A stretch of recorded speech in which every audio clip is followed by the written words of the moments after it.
Advance sunrise और delayed sunset लिख लिया था हमने सारा, देखना थ्योरी हो गई थी उसकी, और अपेरेंट पोजीशन ऑफ स्टार भी लिख लिया था। ठीक है, अब आज नया टॉपिक स्टार्ट करेंगे। लास्ट टॉपिक इस चैप्टर का, इसका नाम है scattering of light. Scattering of light लिख लो, स्कैटरिंग ऑफ लाइट।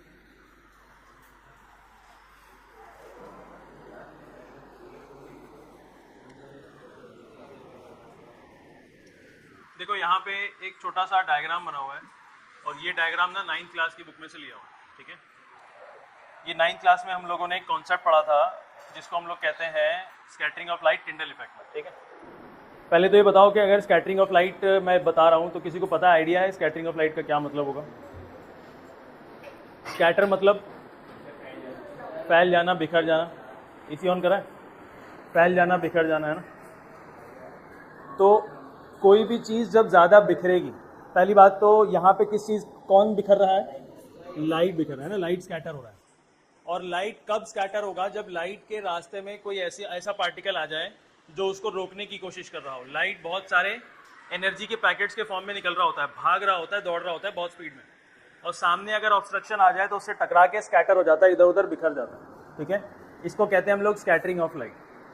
अब लाइट में बेटा स्कैटर हो रहा है, लाइट क्या, जो वाइट लाइट है वो क्या अलग अलग 7 रंगों से मिलकर बना हुआ है ना। अब वो 7 रंग जब लाइट स्कैटर होता है ना, तो उसमें से कोई एक दो रंग हमको दिखने लगते हैं। एक बात बताओ, अगर मैं आपको बोलूं कि यहाँ पे बहुत सारी छोटी छोटी चीज़ें ला करके, जैसे कि छोटे छोटे से कलरफुल बीड्स ले आया मैं, जैसे वो होता है तस्बीह में या माले में, और बहुत सारे ले आए हैं और ऐसे बिखेर दें, तो आपका पूरे फ्लोर पे क्या दिखेगा? जो चीज़ बिखरी हुई है वही दिखेगी, जो ज़्यादा बिखरा हुआ है वही दिखेगा, जो कम बिखरा हुआ है वो दिखेगा क्या? मान लो बहुत सारे लाल रंग के बीड्स हैं जो फैले हुए हैं, उसके अंदर कुछ कुछ काले काले रंग के भी बीड्स हैं, तो क्या काला दिखेगा ज़्यादा कि लाल दिखेगा? लाल दिखेगा।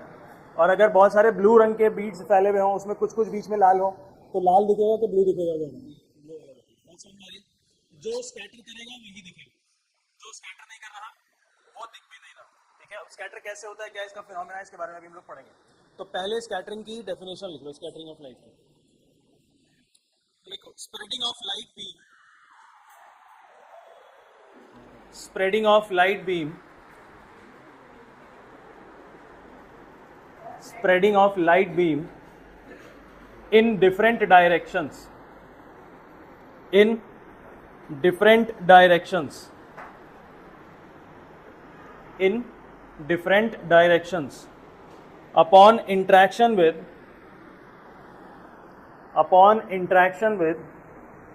particles, upon interaction with particles। अलग अलग डायरेक्शंस में लाइट का बिखर जाना कब? जब वो कुछ पार्टिकल्स के साथ इंटरेक्ट करेगा। जब पार्टिकल के साथ इंटरेक्ट नहीं कर पाएगा तो बिखरेगा भी नहीं। ठीक है, अब यहाँ पे इसको ज़रा समझते हैं। देखो 9th क्लास में से एक डायग्राम निकाला गया है, एक लाइट सोर्स है, एक लाइट बीम मान लो, ये टॉर्च का लाइट बीम है। ये एक तरफ यहाँ पे रखा हुआ गया है पानी, और एक तरफ रखा गया है कोई और दूसरा सोल्यूशन, कोलॉइडल सोल्यूशन मान लेते हैं इसको, है ना। कोलॉइड समझते हो ना, 3 तरीके के हम लोगों ने मिक्सचर्स पढ़े थे 9th क्लास में, एक सोल्यूशन, कोलॉइड और सस्पेंशन। तो सोल्यूशन में तो कोई भी लाइट नहीं दिखती है, क्योंकि सोल्यूशन के पार्टिकल्स इतने ज़्यादा छोटे होते हैं कि लाइट गुजर जाता है, उसको लगता ही नहीं है कि यहाँ पे कुछ है भी। पार्टिकल्स इतने छोटे होने की वजह से लाइट इंटरेक्ट कर ही नहीं पाता उनसे। समझ में आया? तो लाइट यहाँ से जो सोल्यूशन है इसमें से गया, गुजरा, और बीच में देखो रास्ता गायब हो चुका है, इसका रास्ता नहीं दिख रहा लाइट का। इधर तो लाइट का रास्ता दिख रहा था, इधर भी दिख रहा है, इधर भी दिख रहा है, लेकिन यहाँ पे लाइट का रास्ता, path of light of one visible नहीं है यहाँ पे। क्यों नहीं है? क्योंकि यहाँ पे ना पार्टिकल्स इतने ज़्यादा छोटे हैं कि लाइट उन पार्टिकल्स के साथ इंटरेक्ट कर ही नहीं पा रहा। ठीक है, तो लाइट एज इट इज़ आगे बढ़ गया, लेकिन लाइट का रास्ता नहीं दिख रहा, क्योंकि यहाँ पे लाइट स्कैटर नहीं हो रहा। लाइट पार्टिकल्स के साथ इंटरेक्ट नहीं कर पा रहा, तो यहाँ पे स्कैटर भी नहीं हो रहा होगा। समझ में आ रही बात? स्कैटर होने के लिए किसकी रिक्वायरमेंट है? पार्टिकल्स के साथ इंटरेक्शन की रिक्वायरमेंट है। अब जब पार्टिकल्स उसने डिटेक्ट ही नहीं करे तो स्कैटर होगा? यहाँ पे स्कैटर ही नहीं होगा, सीधा सीधा आगे निकल जाएगा। अब यहाँ पे लाइट का रास्ता क्यों नहीं दिख रहा? क्योंकि वहाँ पे लाइट पार्टिकल्स के साथ इंटरेक्ट नहीं कर पा रहा। लेकिन लाइट थी यहाँ पे कि नहीं थी? थी, लेकिन दिख नहीं रहा, रास्ता नहीं दिख रहा, ऐसे ही बाहर निकल गया। तो यहाँ पे पार्टिकल्स होंगे, ऐसे पार्टिकल्स जिनके साथ लाइट इंटरेक्ट कर रहा है, तब यहाँ पे विजिबल हो गया। अब यहाँ पे देखो, जब लाइट दूसरे सॉल्यूशन के अंदर एंटर करता है तो इस सोल्यूशन के अंदर एंटर करने के बाद ये लाइट का रास्ता दिख रहा है। लाइट का रास्ता दिखने का मतलब लाइट के पार्टिकल्स यहाँ पे इतने बड़े हैं, सॉरी मीडियम के पार्टिकल्स यहाँ पे मॉडरेटली बड़े हैं कि लाइट को स्कैटर कर पा रहा है, लाइट के पार्टिकल्स के साथ, लाइट की बीम के साथ इंटरेक्शन कर पा रहा है। समझ में आ रही बात क्या बोल रहा हूँ मैं? लाइट गुजर रहा है, देखो लाइट यहाँ पे हर जगह पे रोशनी कर रहा है, ये ट्यूबलाइट, लेकिन इस लाइट का रास्ता आपको दिख रहा है क्या? नहीं दिख रहा। क्यों? क्योंकि ये लाइट गुजर जा रहा है और सामने इसको ऐसा लगता है कि पार्टिकल्स प्रेजेंट ही नहीं है। बहुत ज़्यादा छोटे पार्टिकल्स होंगे तभी तो ऐसा हो रहा है। और अगर लाइट पार्टिकल्स जो हवा में पार्टिकल्स है मीडियम में थोड़े से बड़े हो जाएं तो क्या ये लाइट इस पार्टिकल को डिटेक्ट कर लेगा, उसके साथ इंटरेक्ट करेगा, जब इंटरेक्ट करेगा तो स्कैटरिंग होगी और स्कैटर करेगा तो लाइट हमको दिखने लगेगा। लाइट हमको, जब जो चीज़ स्कैटर होगी तभी तो दिखेगी और जो चीज़ स्कैटर नहीं हो रही वो हमको नहीं दिख रही है। समझ में आ रहा है? अब इसी पे बेस्ड हमारा एक ये है, क्या नाम, इफेक्ट और एग्जाम्पल मान लो आप, ये है टिंडल इफेक्ट। ये भी 9th क्लास से लिया गया है, टिंडल इफेक्ट। अब इसके अंदर क्या हो रहा था? इसके अंदर क्या हो रहा है बेटा कि डेंस फॉरेस्ट में, बहुत ज़्यादा घने जंगल में, एक जो पेड़ों के ऊपर की जो कैनोपी है, ऊपर का जो हिस्सा है, वहाँ से कैनोपी से लाइट आते हुए, सूरज की लाइट आते हुए आपको दिखेगी। हालांकि सूरज की लाइट का रास्ता कुछ नहीं है, ऐसे नॉर्मली दिखता नहीं है, लेकिन वहाँ पे आपको दिख रहा होता है। कई बार घर के अंदर भी अगर कोई छोटा सा छेद है ऊपर की तरफ तो वहाँ से भी लाइट का रास्ता दिख रहा होता है। क्यों? क्योंकि लाइट जो है ना वो मीडियम में प्रेजेंट पार्टिकल्स के साथ इंटरेक्ट कर रहा है। क्या कर रहा है? मीडियम में प्रेजेंट पार्टिकल के साथ इंटरेक्ट कर रहा है और क्या हो रहा है? स्कैटर हो रहा है। और जब लाइट स्कैटर होगा तभी वो दिखेगा, लाइट स्कैटर नहीं होगा तो वो दिखेगा नहीं। समझ में आ रही है बात? इसको कहते हैं हम लोग टिंडल इफेक्ट। तो लिखो हमारा एग्जाम्पल, और ये सब टॉपिक है इसका, टिंडल इफेक्ट। टिंडल इफेक्ट लिखो, इसका सब टॉपिक है ये Tyndall effect, scattering of light का। The scattering of light, the scattering of light by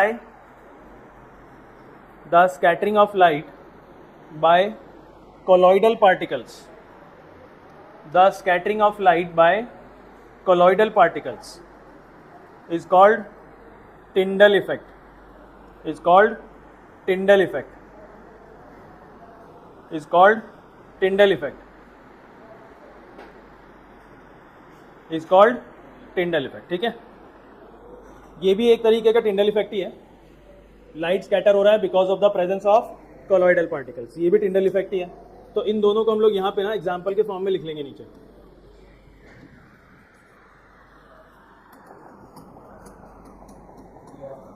यहाँ पे आप नीचे एग्जाम्पल के फॉर्म में इन दोनों को लिख लो। लिखो पहला, fine beam of sunlight,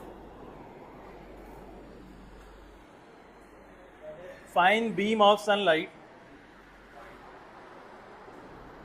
fine beam of sunlight becomes visible, fine beam of sunlight becomes visible in a smoke filled room, in a smoke filled room, in a smoke filled room due to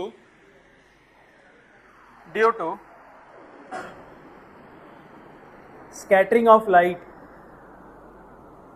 due to scattering of light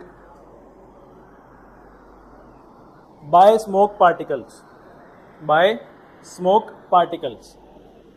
तुमने देखा होगा कई बार किसी कमरे के अंदर अगर धुआं भर गया हो और वहां पे कोई स्पेशल टाइप की लाइट भी जल रही हो तो उस लाइट का रास्ता आपको दिखने लगता है, लाइट का पाथ विजिबल हो जाता है। तो क्यों विजिबल हो रहा है? क्योंकि स्मोक के पार्टिकल्स लाइट की बीम के साथ इंटरेक्ट कर रहे हैं और लाइट को क्या कर रहे हैं? स्कैटर कर रहे हैं। और जब लाइट स्कैटर होगा तो वो विजिबल हो जाएगा। ठीक है, एक और एग्जांपल लिख लो इसका नीचे, ये वाला। Sunlight passes through,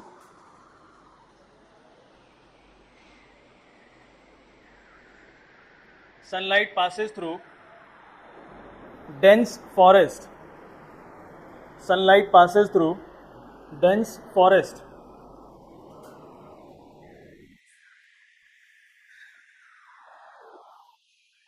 sunlight passes through dense forest due to the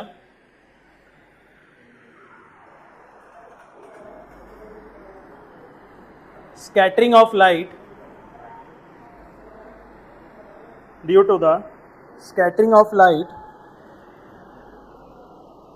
by water droplets, by water droplets, by water droplets।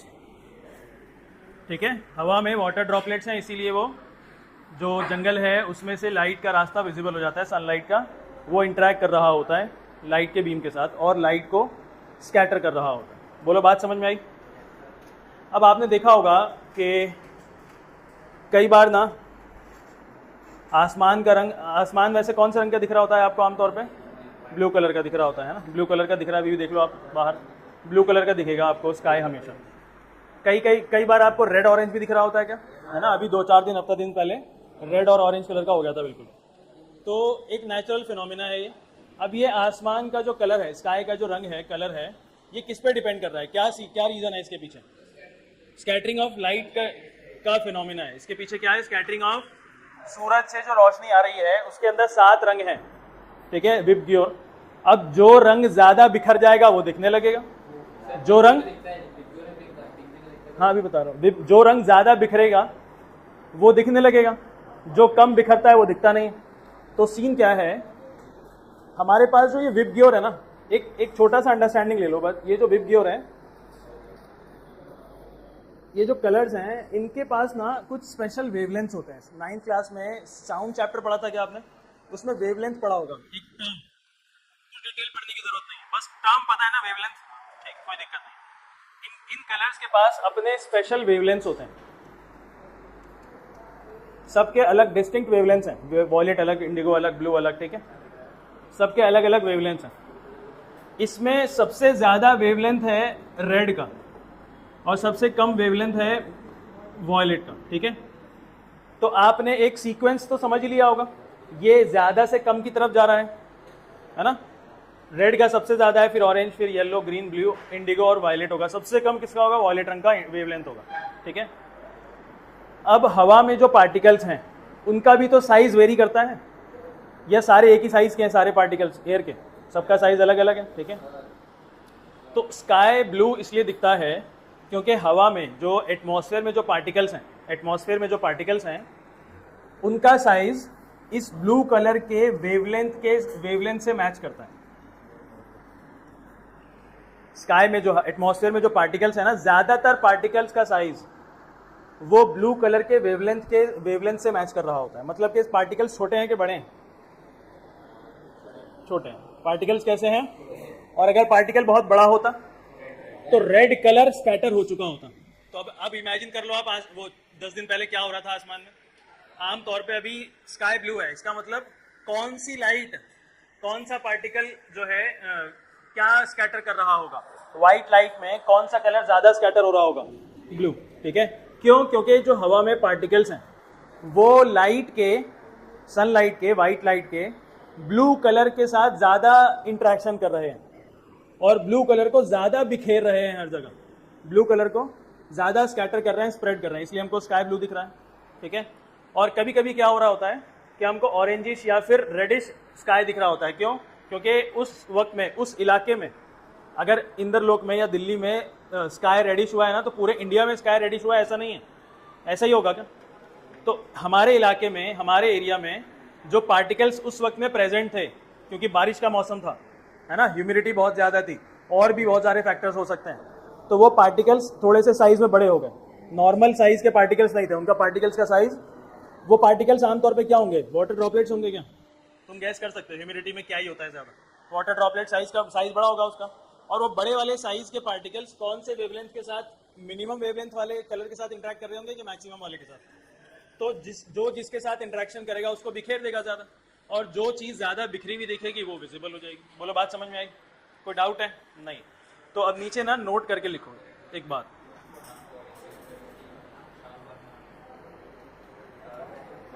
नीचे लिखो note colour. The colour of scattered light, the color of scattered light,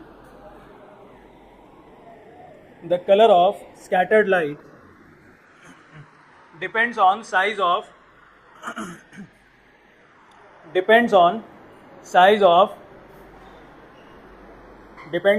of medium particles, medium particles. Full stop लगाओ, line change करो, लिखो, अभी वही चल रहा है, नोट ही चल रहा है। Very fine particles,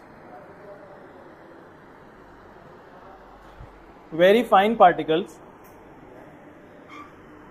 very fine particles scatter, very fine particles scatter blue light, blue colored light,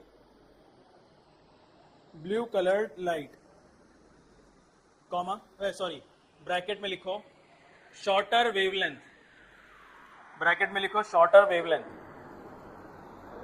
bracket close,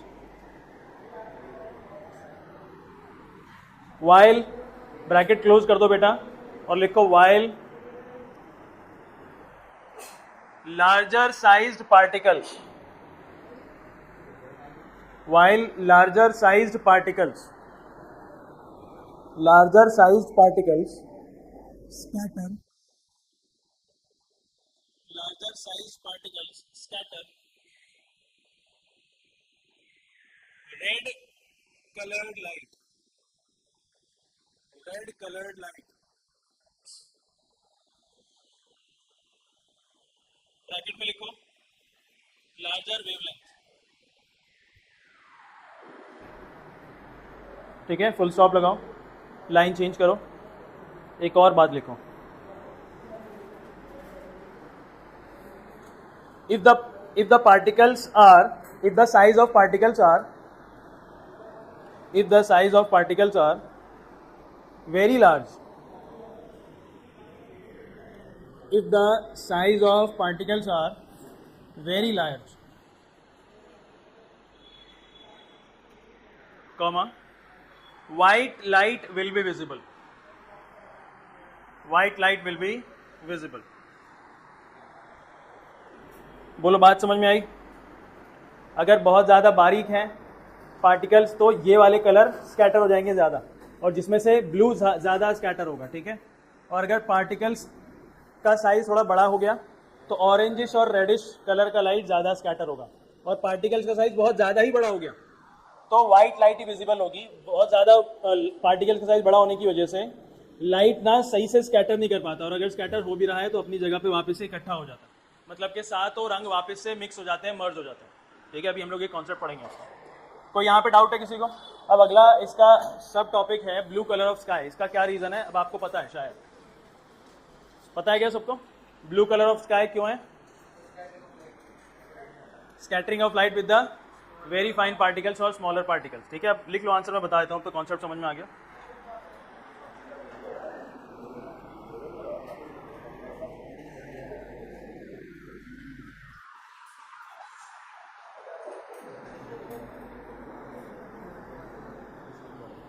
लिखो molecules and particles in air, molecules and particles in air are smaller,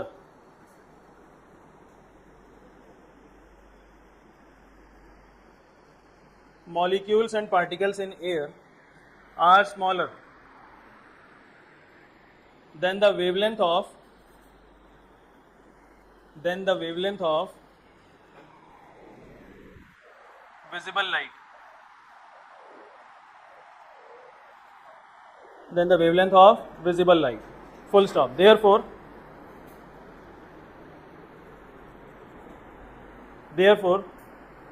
comma, ये therefore ना एक ही word है बेटा, दो अलग अलग words नहीं है। they scatter, therefore they scatter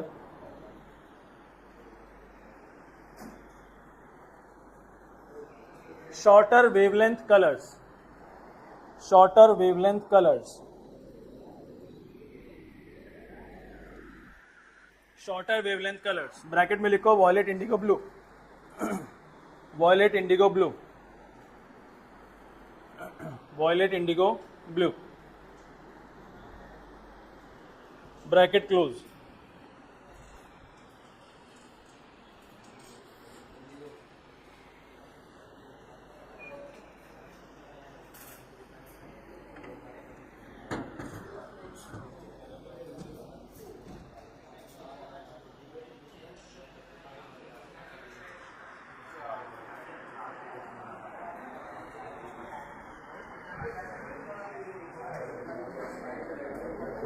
full stop. Hence sky appears blue in color. Hence sky appears blue in color. Hence sky appears blue in color.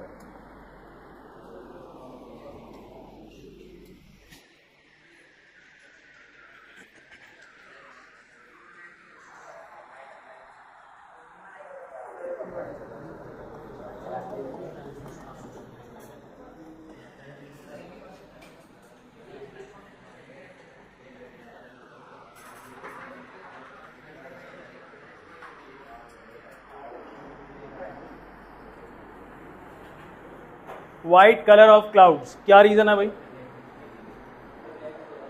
White colour of clouds क्या reason है?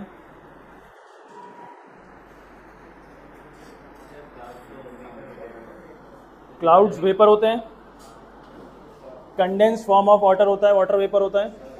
Water vapours तो water droplets हैं बहुत छोटे, और जब वो water droplets condense हो रहे हैं मतलब कि वो आपस में मिलजुल रहे हैं तो साइज बड़ा हो जाएगा क्या?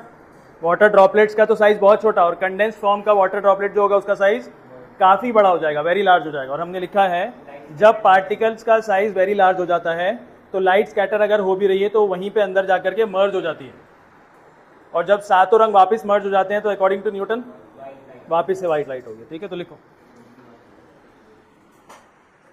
Particles in clouds are very large. Particles in clouds are very large. Particles in clouds are very large, full stop. All the colors scatter equally. All the colors scatter equally and merge. All the colors scatter equally and merge, full stop. Therefore, clouds appear white. Therefore, clouds appear white. बोलो कोई दिक्कत है किसी को? समझ में आया?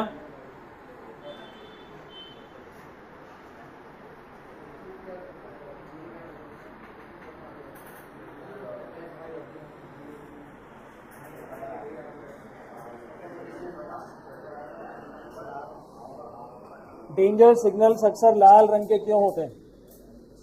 तुमने देखा होगा. लाइट कलर, ये कौन सा कलर है?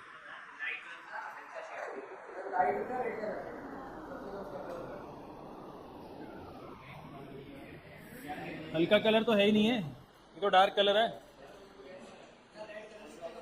सबसे कम स्कैटर होता है. ठीक है,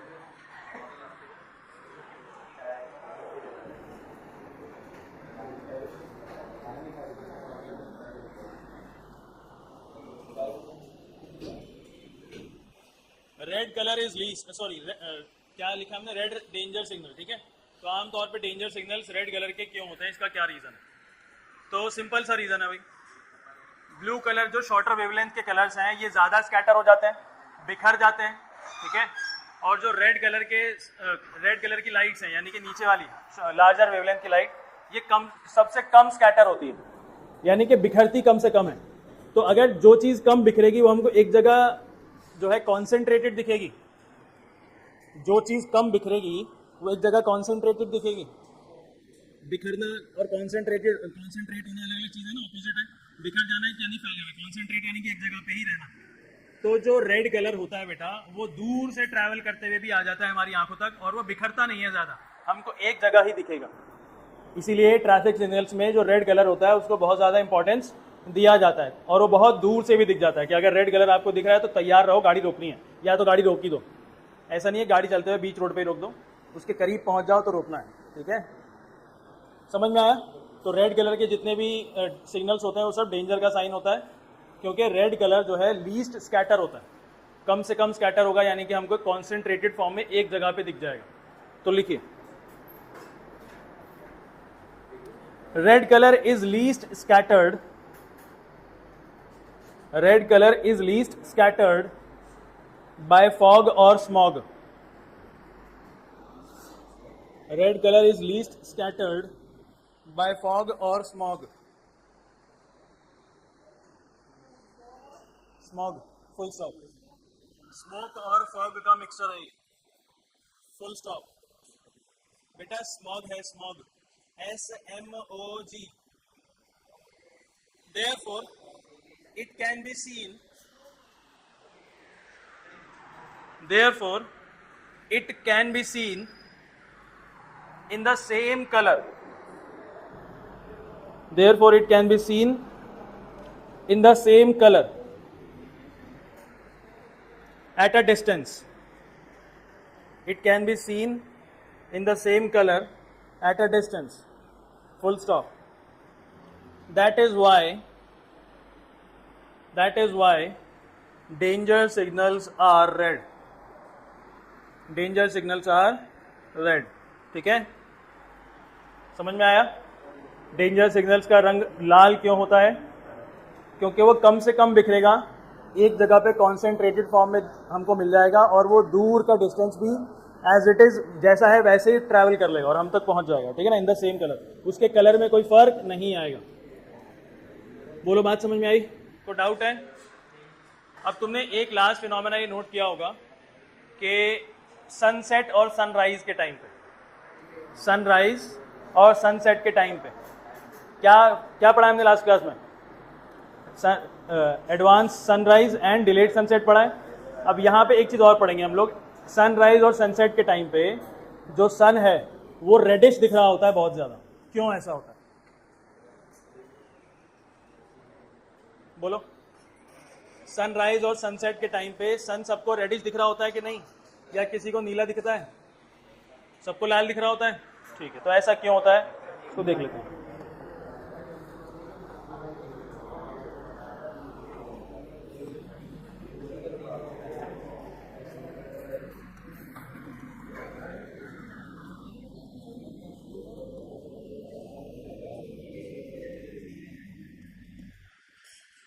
बेटा डेंजर सिग्नल्स रेड क्यों होते हैं? डेंजर सिग्नल्स रेड क्यों होते हैं? क्योंकि रेड कलर लीस्ट स्कैटर है, सबसे कम बिखरता है और दूर तक ट्रैवल कर लेता है।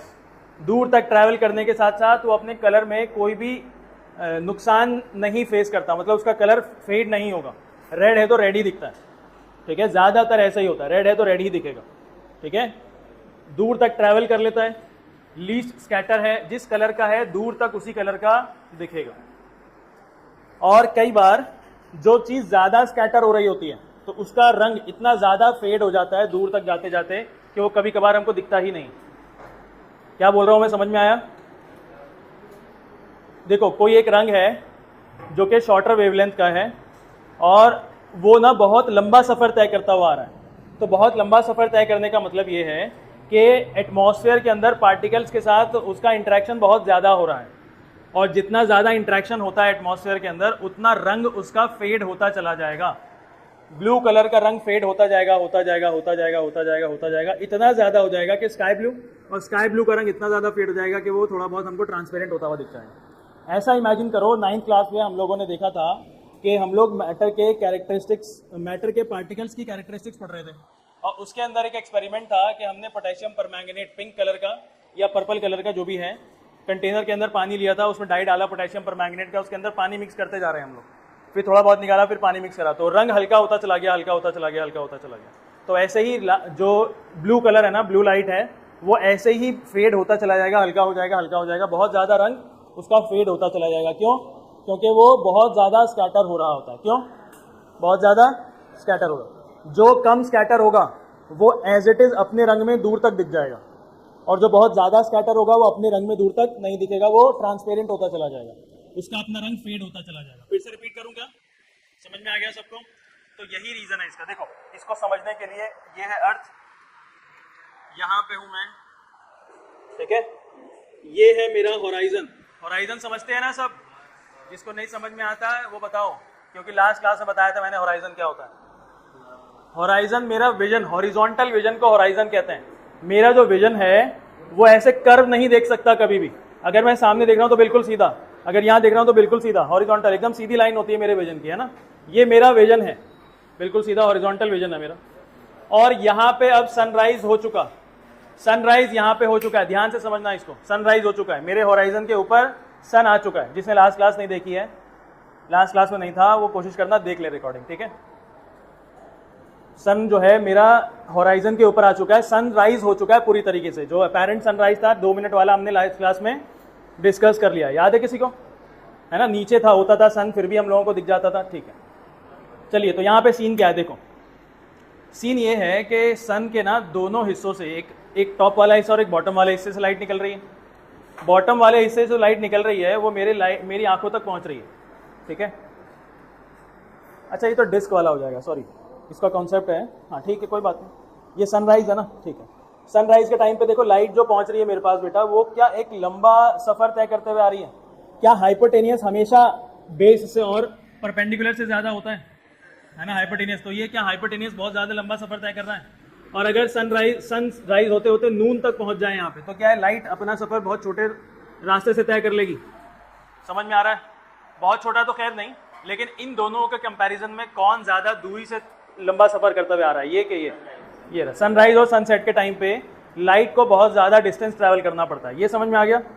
सनराइज और सनसेट के टाइम पे अफान लाइट को बहुत ज्यादा डिस्टेंस ट्रैवल करना पड़ता है। और लाइट क्या है? व्हाइट लाइट है, और व्हाइट लाइट के अंदर 7 रंग हैं।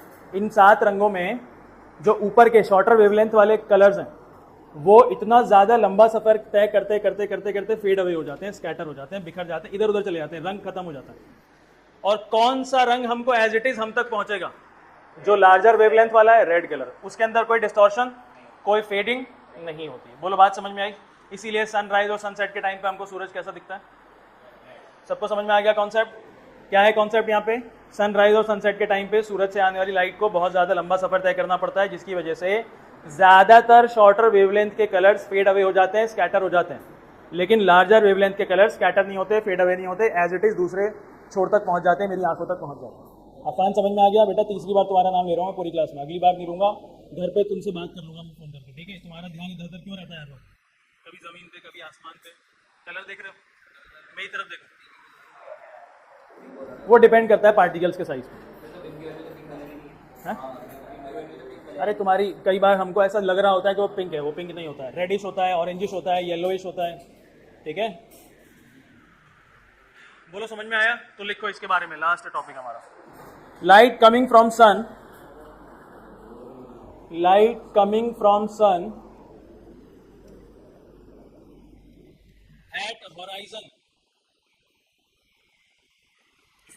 light coming from sun at horizon requires to travel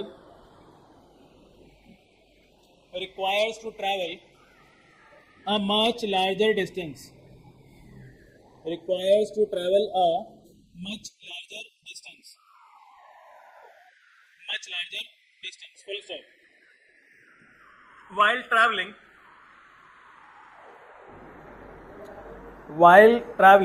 comma, most of the blue color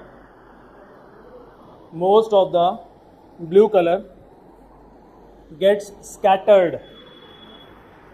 Most of the blue color gets scattered, and red and larger wavelength colors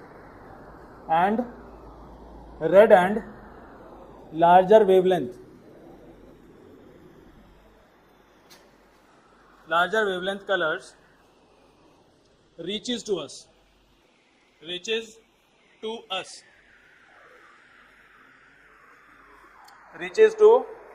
full stop. Therefore sun appears reddish